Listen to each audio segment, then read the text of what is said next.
Скопје и Софија да разговараат и да најдат решение за проблемот. Еврокомесарката за проширување, Марта Кос, им порача на Македонија и Бугарија да го надминат билатералниот спор кој се испречи пред земјава на патот кон Европската Унија. Пред членовите на Комитетот за надворешни работи на Европскиот парламент, еврокомесарката се понуди да посредува меѓу двете страни со цел побрзо решавање на билатералното прашање.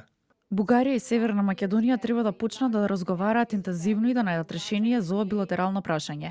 И јас стојам на располагање како леснувач, ако е потребно.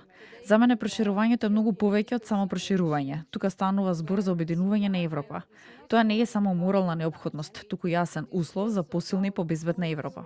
Еврокомесарката откри дека во комисијата се разгледуваат начини за поедноставување на процедурите за пристапување во Европската Унија со цел да се избегне ризикот билатералните прашања да го забават процесот. А председателката на Македонија, Гордана Силјановска-Давкова, смета дека во Европскиот извештај за напредокот на земјава, кој треба да биде објавен утре, реално ќе биде отсликана ситуацијата.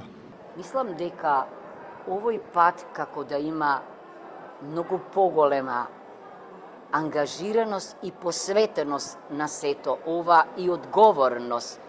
Можеби затоа што зборуваме значи за извонредно познавање, за добра намера, ама и за разбирање на сите процеси и односи што се случуваат. Бугарскиот европратеник Станислав Стојанов од Националистичката партија Преродба изјави дека до европратениците стигнали информации за ненајавени средби на главниот известувач со македонските власти и дека тоа е нарушување на правилата за транспарентност на Европскиот парламент.